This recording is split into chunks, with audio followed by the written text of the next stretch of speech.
Hello students, welcome to Ranjan tutorials.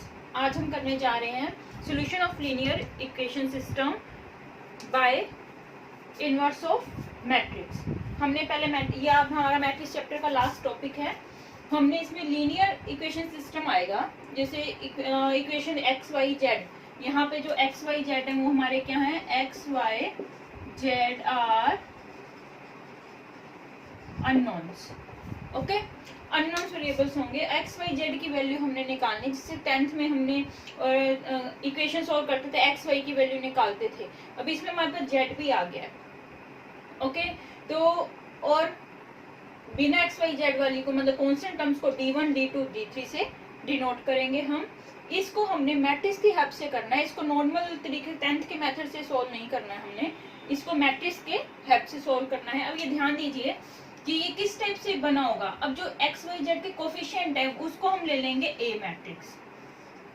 Coefficients को A1 B1 C1 A2 B2 C2 A3 B3 C3। Okay, और x क्या होएगी,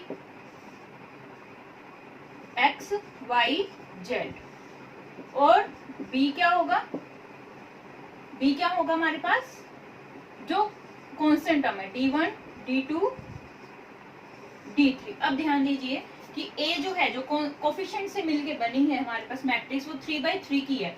3 equations है, 3 unknown variable हैं और 3/3 की मैट्रिक्स हमारे पास बन गई है। और जो x है वो अननोन वेरिएबल्स हैं, एक्स वाई जेड, वो एक हमारे पास कॉलम मैट्रिक्स बनी है जिसकी 3 रो हैं और 1 कॉलम है। इसी टाइप से हमारे जो कांस्टेंट का है जो बी मैट्रिक्स बनी है वो भी हमारी 3/1 की बनी है, 3 रो 1 कॉलम की कॉलम मैट्रिक्स बनी है। ओके, अब ये ध्यान दीजिए, अगर ये मैट्रिक्स की इस x से मल्टीप्लाई हुई होगी तभी तो ये हमारे पास इक्वेशन सिस्टम बना होगा। कैसे, ax इक्वल टू b, इससे हमारे पास ये लीनियर इक्वेशन सिस्टम आया है। अब x तक पहुंचना है, इस x की मतलब एक्स वाई जेड की वैल्यू निकालनी हमें।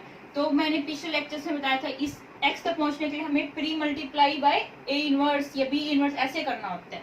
अब a आ गया तो इसको प्री मल्टीप्लाई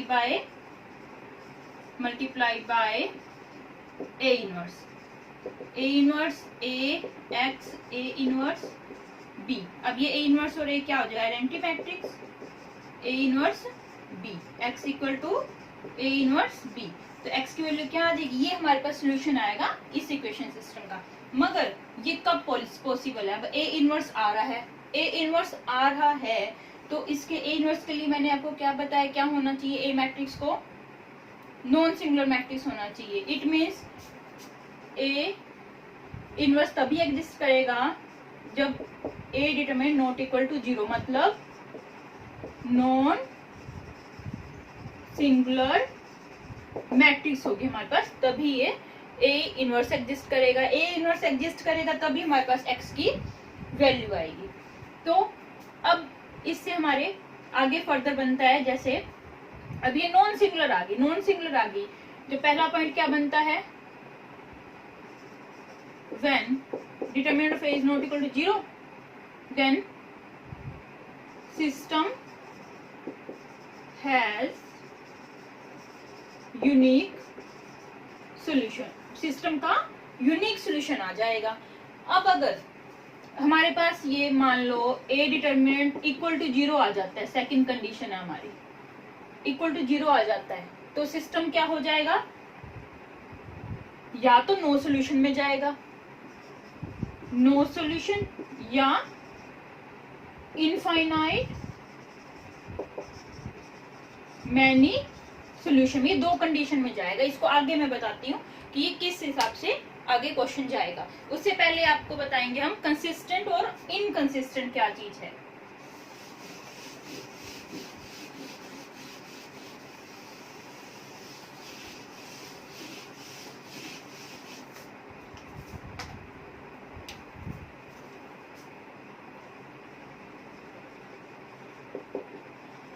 कंसिस्टेंट और इनकंसिस्टेंट। कंसिस्टेंट में क्या होता है, हमारे पास सोल्यूशन मिलेगा या तो यूनिक सोल्यूशन, या फिर इनफाइनाइट मैनी सोल्यूशन मिलेगा। ठीक है, ये दो कंडीशन। इनकंसिस्टेंट में खाली नो सोल्यूशन आ जाएगा। जब ये नो सोल्यूशन में चला जाएगा तो ये इनकंसिस्टेंट बन जाएगा। ओके, अब ये देखिए यूनिक सोल्यूशन की क्या कंडीशन थी, जब determinant of A not zero हो जाएगा, मतलब नॉन सिंगुलर मैट्रिक्स आएगी। ठीक है, उसके बाद हम क्या करेंगे, x equal to A inverse B, मतलब ए इनवर्स की बी से मल्टीप्लाई कर देंगे, x की वैल्यू आ जाएगी। जब इनफाइनाइट मैनी सोल्यूशन आएगा तो क्या कंडीशन होगी, इक्वल टू जीरो आएगा।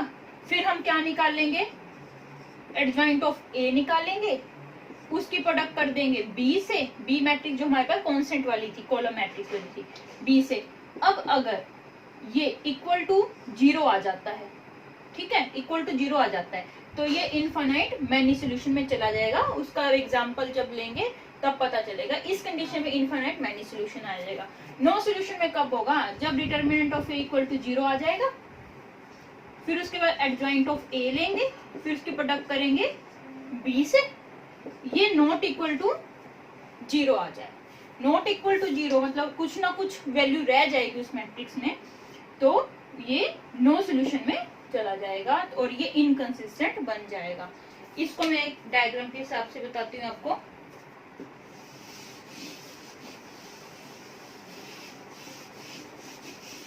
इजी वे से आपको याद रह जाएगा।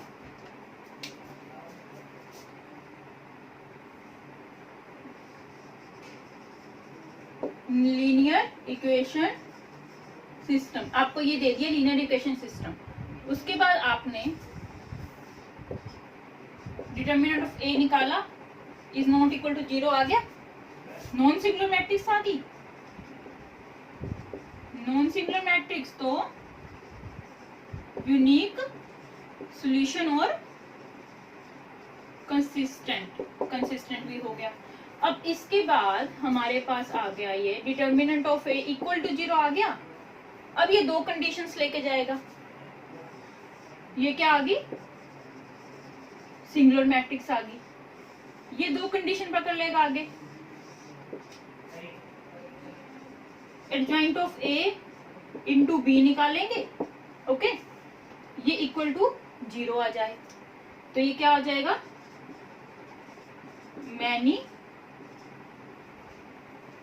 Many solution.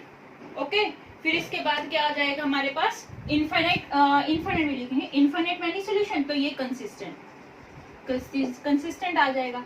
अगर adjoint of A into B, ये तो निकले इक्वल टू जीरो आते ही हमने ये निकालना है। ठीक है, इक्वल टू जीरो आ जाए तो इनफाइनाइट मैनी सोल्यूशन, और adjoint of A is not equal to zero आ जाए तो फिर क्या आ जाएगा, no solution inconsistent. Okay, ये हमारे पास ये मेथड है।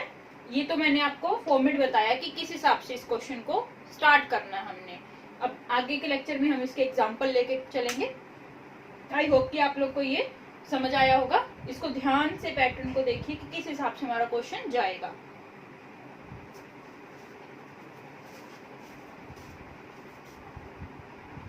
Thanks for watching. Please like, share and subscribe my channel. Also press the bell icon so that you can get the notification of my latest videos. Thank you.